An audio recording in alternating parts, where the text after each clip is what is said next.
Waalaikumsalam. Selamat pagi. Pagi, Pak. Topik, kamu kok nyanyi? Itu lagunya siapa Topik? Itu lagunya Ryan Laude, Pak. Ryan Laude. Judulnya? Judulnya apa itu? Langsung pipi. Langsung pipi. Coba ulang dari awal. Tatkala. Kamu tahu itu tatkala apa? Enggak tahu, Pak. Apa itu? Oke, ini kita pelajarin ya. Wah, ternyata dari nyanyi bisa jadi itu. Oh iya, kita hadir dulu nih. Ya, boleh, Pak. Apa aja yang hadir ya? Ya, Pak, boleh, Pak. Haris, Dewa. hadir. Bani, Hadir Pak. hadir. Nurul, Hadir Pak. hadir. Rizky Haikal, Dewa. wah kamu hadir. Kemarin kamu kemana pas belajar tentang Topik? Lumayan saya kesiangan, Pak. Oh, kesiangan. Taufik, Saya, Pak. hadir. Ramli, Saya, Pak. kamu bukan kemarin pulang kampung?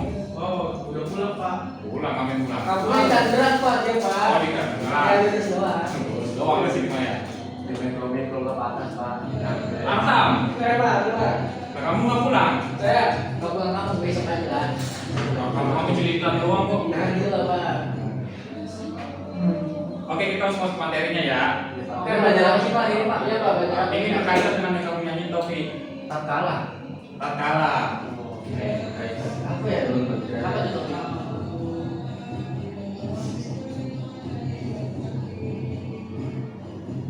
Nah, jadi kita tuh bakal belajar namanya teks hikayat Taufik. Oh, iya, Pak. Ya, jadi nanti kita akan mempelajari pengertian teks hikayat, ciri-ciri atau karakteristik teks hikayat, lalu untuk isi teks hikayat, lalu yang keempat kita akan membaca bersama-sama tentang hikayat Sri Rama. Kamu tahu kisah Ramayana? Udah tahu, Pak. Udah tahu. Nanti kita baca. Nah, lalu yang nanti yang kelima ada analisis nilai kehidupan dalam hikayat Sri Rama nanti kita tampilkan. Lalu ada evaluasi pastinya. Tapi, Pak, kira-kira buat apa sih, Pak, kita bikin kita harus pelajarin hikayat ini, Pak? Ya, Pak, tujuannya apa ya? Nah, tujuannya itu kita tuh harus tahu apa itu teks hikayat. Jadi kan selama ini kalian belum pernah dengar kan apa itu teks hikayat? Iya sih, belum. Belum pernah dengar kan? Nah, jadi nanti kita tuh bakal mempelajari ciri-cirinya, terus karakteristiknya juga, lalu unsur-unsurnya. Nah, lalu kita juga apa namanya? Membaca juga dari hikayat itu seperti apa? Lewat contoh dari hikayat dari Sri Rama. Oh. Nah, nanti kita analisis juga nih nilai-nilai kehidupan yang terkandung dalam hikayat Sri Rama. Oh, jadi perlu dianalisis juga kan ya? Perlu, karena ada ciri-ciri dan juga unsurnya. Paham? Oke, Pak. Masuk, Pak. Ya, sebelah Oke, Pak. Masuk langsung. Nah, di sini ada hikayat, ada bagusan hikayat. Hikayat merupakan salah satu bentuk karya sastra Melayu klasik yang berbentuk prosa lama. Isi hikayat biasanya menceritakan kehidupan raja, pahlawan, bangsawan, ataupun tokoh yang memiliki kesaktian. Menurut Yaoyok Fang, hikayat merupakan prosa Melayu lama yang berfungsi sebagai hiburan sekaligus mencerminkan budaya masyarakat Melayu Topik. Oh, iya. Nah, ini ciri-ciri hikayat ini. Yang pertama itu ada kemustahilan, yaitu adanya peristiwa yang tidak mungkin terjadi menurut akal sehat kita. Kayak kemustahilan nanti misalkan binatang bisa berubah jadi manusia kuat. Lalu yang kedua itu ada kesaktian, yaitu bapaknya memiliki kemampuan yang luar biasa, kayak seperti melompat dalam air, berjalan dalam air, gitu.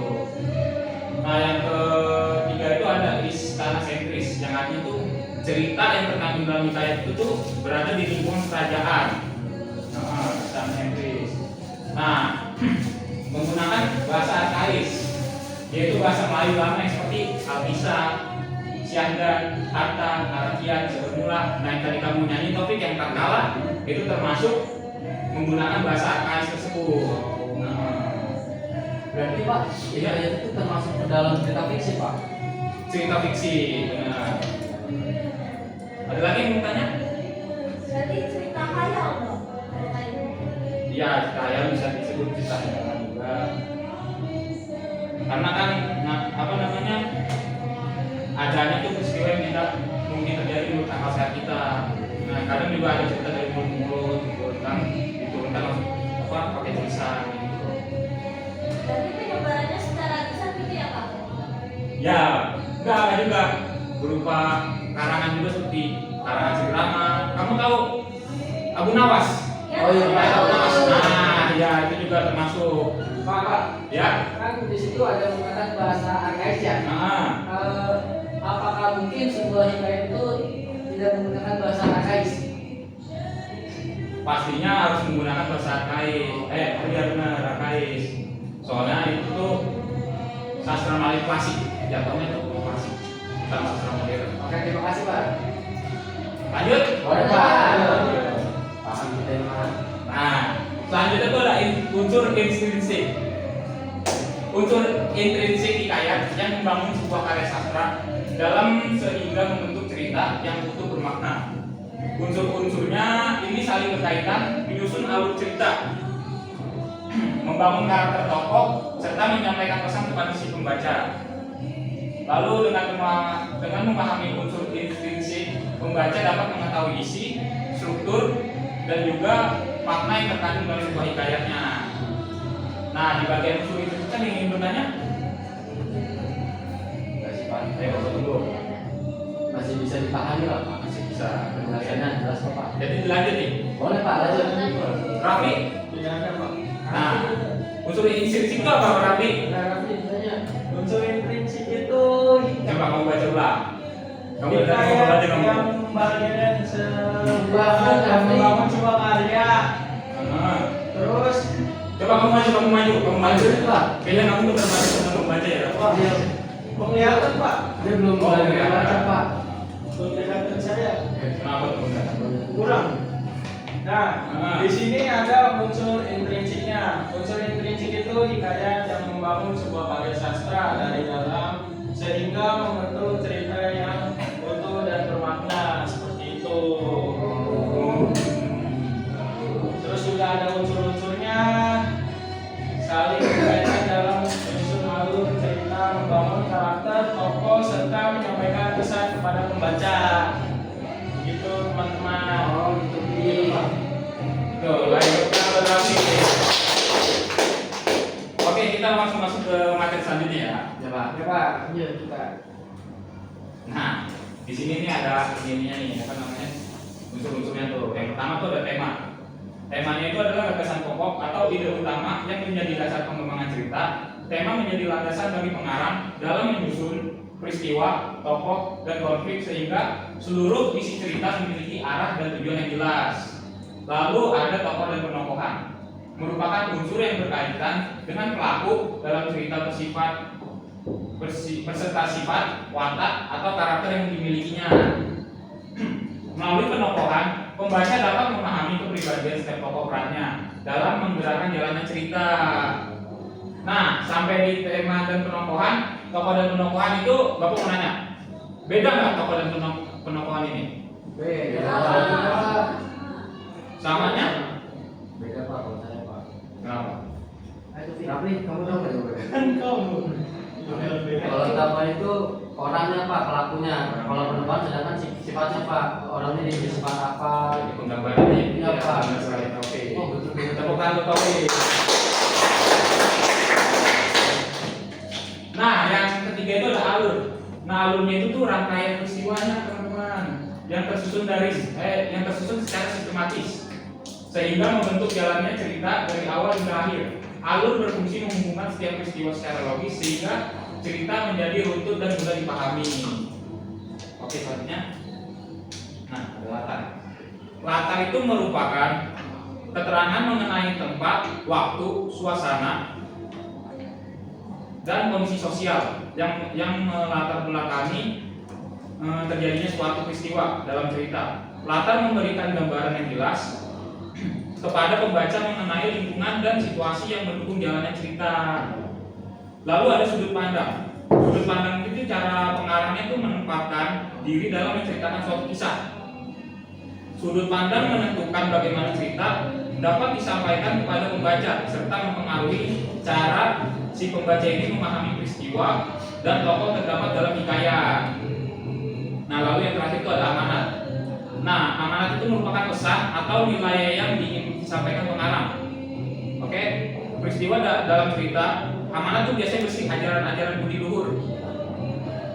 terus nasihat atau nilai kehidupan yang dapat dijadikan pedoman dalam kehidupan sehari-hari. Gitu. Berarti unsur-unsurnya ada 6 aja Pak. Ada 6. Ada tema, kabupaten penokohan, Alur, latar, sudut pandang, dan makna. Pak. Oh ya, Di bagian sudut pandang itu hikayat itu biasanya menggunakan sudut pandang orang berapa ya? sudut pandang orang pertama. Orang pertama. Iya, karena langsung dari penulisnya. Oh, baik Pak. Baik. Nah, di sini nih kita langsung masuk ke hikayatnya. Oh, ini yang Hikayat sudut pertama. Ada yang mau maju? Saya Oh, Pak. Taufik, coba. Taufik. Oh, Taufik aja dulu. Aku aja nggak apa-apa. Aja. Coba baca Taufik. Nah, Tapi maaf ya, kalau misalnya saya belum bisa secara betul, secara benar. nggak apa-apa Coba aja Pak. Taufik. Siapa? Masa sedih Taufik. Anak-anak kita simak ya. Taufik membacakan hikayat dari Sri Rama. Ya Pak. Alkisah tersebutlah kisah seorang pemimpin di kerajaan Ayodhya bernama Sri Rama yang dikenal amat bijaksana, adil, lagi memiliki kesaktian tiada tara. Akibat syahdan kehidupan Sri Rama seketika berubah. Duka tak kalah permaisurinya Dewi Sinta diculik oleh Rahwana, Raja Alengka yang sakti lagi tak kabur. Peristiwa nisa tersebut memicu Sri Rama untuk menempuh perjalanan jauh dan berselimut para bahaya demi membebaskan sang dewi. Dalam perjalanan hatinya, Sri Rama didampingi oleh Adinda, Baginda, Laksamana, serta dibantu oleh Hanuman, Panglima Bala Tentara, kerana memiliki karunia kesaktian luar biasa, seperti mampu melewati samudera luas dan beralih wujud dalam sekejap mata. Maka setelah melewati pelbagai arah melintang dan berkecamuknya peperangan yang dahsyat, Sri Rama akhirnya berhasil menumpas Rahwana dengan senjata saktinya dan membawa Dewi Sinta kembali ke singgasana. Kemenangan tersebut menjadi tamsil abadi bahwa kebenaran, kesetiaan, dan kebajikan selamanya akan menjungkir balikan segala bentuk kebatilan. Terima kasih. Nah, jadi itu ya hikayat dari Sri Rama yang tadi juga dibacakan oleh Taufik. Oke, kita sekarang lanjut ke Salibia selanjutnya. Nah, tadi kita sudah mendengar Taufik membacakan hikayat Sri Rama. Nah, sekarang ada analisis hikayat. Apakah terdapat kemustahilan yang pertama? Terdapat Terdapat di bagian mana? di bagian Anoman yang bisa melewati samudra, terus berubah wujud menjadi manusia Dalam sekejap mata. dalam sekejap mata. Betul. Betul sekali. Taufik itu sangat. Nah, di sini yang kedua, apakah terdapat kesaktian? Siapa yang mau jawab? Boleh Pak Rafli nih Pak. Rafli, coba. Kakaknya bisik-bisik saya ya. Wah, saya tidak. Mungkin kita ada. Kalau terdapat kesaktian ada Pak. Ya. Di bagian mana? Di bagian di bagian yang mana tadi baru mau jawab apa? Di bagian yang tadi disebutkan bahwa dia memiliki kesaktian diantara. Pinter. Nah, yang ketiga nih paling mudah nih. Bagaimana dengan latar suasananya? Gimana Riz tadi?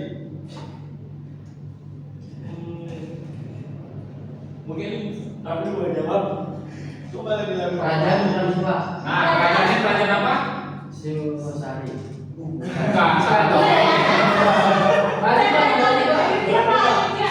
Ayo Iya. dia. Ada dua kerajaan tuh. Ayo dia sama Saya lupa Pak. kerajaannya Rahwana. Ramayana. Ramayana ya. Bukan namanya. Ada. Coba Pak. Pak, Oke Pak. Nih, pasti kalian ketemu deh. Ada dua kerajaan di situ. Ayo dia. Alex Oh iya. iya. Kenapa kita lihat ya? Makanya kalau orang baca itu perhatikan Raffi. Iya Pak. Pasti pagi dia ngatur Pak, sama enggak ada pasti. Nah, sekarang Papi maju. Kamu membacakan nilai-nilai tertentu dalam hikayat si Rama. Mas Ati. Siapa? Abdi dari siapa ini ya? Harus kalau kamu minum ya. Bukan kamu kan saya. Siapa? Kamu baca dengan suara keras ya. Papi? Iya Pak, siapa? Maaf ya. Nah, di sini ada nilai-nilai yang terkandung dalam hikayat Sri Rama ya teman-teman. Yang pertama itu ada nilai moral. Nah, isinya itu hikayat Sri Rama mengajarkan pentingnya memiliki sikap jujur, setia, berani bertanggung jawab, dan rela berkorban demi kebenaran. Sikap Sri Rama yang tetap berjuang menyelamatkan Dewi Sinta menunjukkan bahwa kesetiaan dan keberanian merupakan sifat terpuji yang harus dimiliki setiap orang. Selanjutnya itu ada nilai sosial. Cerita ini menunjukkan pentingnya kerjasama, saling menolong, dan menghargai sesama. Keberhasilan Sri Rama mengalahkan Rahwana tidak hanya karena kemampuannya sendiri, tetapi juga berkat bantuan Laksamana, Hanoman, dan pasukan kera yang bekerja sama mencapai tujuan bersama. Selanjutnya itu ada nilai agama. Hikayat Sri Rama mengandung ajaran untuk selalu berpegang teguh pada kebaikan, terus kejujuran dan keadilan. Cerita ini menunjukkan bahwa perbuatan baik akan memperoleh kemenangan, sedangkan kejahatan pada akhirnya akan menerima balasan yang setimpal. Gitu teman-teman.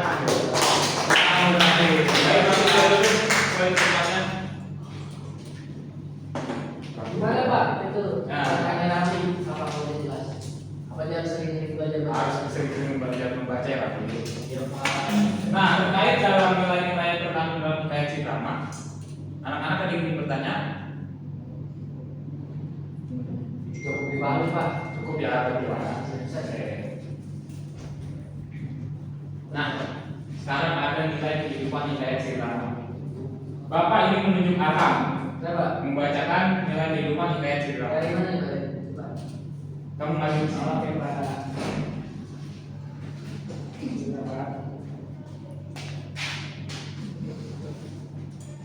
Gimana Pak? Sini Pak. Sini tempat tadi Raffi. Oke. Oke, teman-teman, Nah, ini ada. mari kita simak. Iya, Pak. Kamu ini aduh. Eh, Pak. Mari kita simak Aram membacakan nilai-nilai kehidupan hikayat dari si Rama. Oke, di sini ada nilai kehidupan hikayat Sri Rama. Hikayat Sri Rama mengandung berbagai nilai kehidupan yang dapat dijadikan pedoman dalam kehidupan sehari-hari. Nilai-nilai tersebut mengajarkan pentingnya kesetiaan yang ditunjukkan oleh Sri Rama dalam memperjuangkan dan melindungi Dewi Sinta. Selain itu, terdapat keberanian dalam menghadapi berbagai rintangan dan musuh demi menegakkan kebenaran. Hikayat ini juga mengajarkan kejujuran, tanggung jawab, dan rela berkorban demi orang yang dicintai maupun demi kepentingan yang lebih besar. Di samping itu, kerjasama antara Sri Rama, Laksamana Hanoman, dan pasukan kera menunjukkan bahwa keberhasilan dapat dicapai melalui persatuan, tolong menolong, dan saling percaya. Pada akhirnya, hikayat ini memberikan pesan bahwa kebaikan, keadilan, dan kebajikan akan selalu mengalahkan kejahatan, sehingga pembaca diharapkan mampu menerapkan nilai-nilai tersebut dalam kehidupan bermasyarakat. Bagus, tepuk tangan buat Aram. Jadi itu ya nilai-nilai kehidupan dari si Rama. Nah, terkait nilai kehidupan di sini ada yang ingin ditanyakan? Gimana teman-teman udah pada paham belum? Paham ya? Cukup ya. Boleh Pak, lanjut Pak. Oke. Nah, sekarang kita lanjut ke diskusi kelompok. Waduh, Jadi kalian membentuk kelompok masing-masing 3 orang. Oke? Lalu kalian menjawab dari 3 soal ini yang nanti akan dijelaskan di depan, paham? buat PR Pak. Enggak dong, di sini dong. Pak. Kamu PR dulu Raffi. Kenapa kamu Raffi? Dia kebetulan banyak tentang Pak. Oh iya. Jadi Bapak kasih waktu 10 menit cukup? Cukup Pak. Cukup. Oke, mari dikerjakan ya. Bapak, Ya. kelompoknya pilih sendiri atau Bapak yang pilih? Boleh milih sendiri, boleh. Ya. Oke Pak,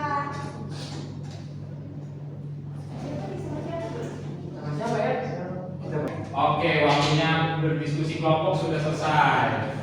Bapak akan nanya, ada yang ingin maju mewakili kelompoknya? Haikal Pak, Haikal. Pak. Boleh Haikal, coba kamu presentasikan hasil diskusi kelompok kamu ya.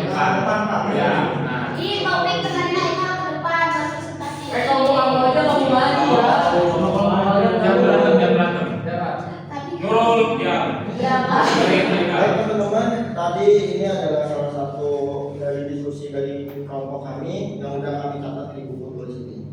Yang pertama itu pertanyaannya apa contoh kemustahilan dari cerita kutipan Perayaan Sri Rama. Itu ada contoh kemustahilannya adalah Anoman mampu melompati samudera luas dan beralih wujud dalam sekejap mata.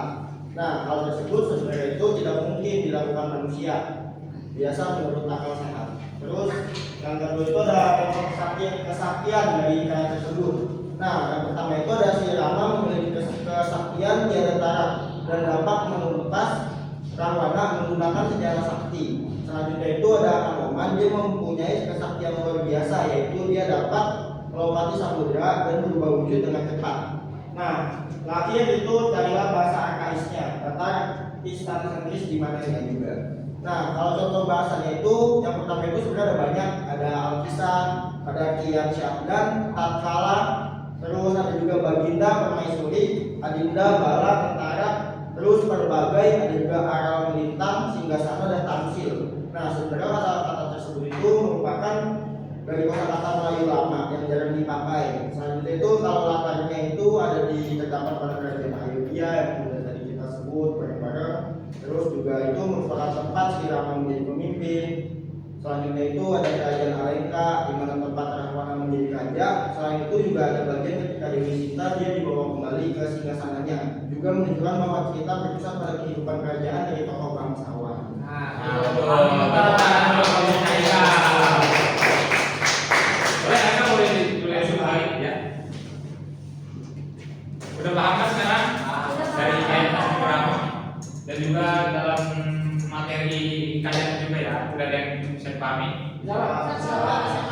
Kita lanjut materi selanjutnya ya. Ya Pak. Nah, Hei,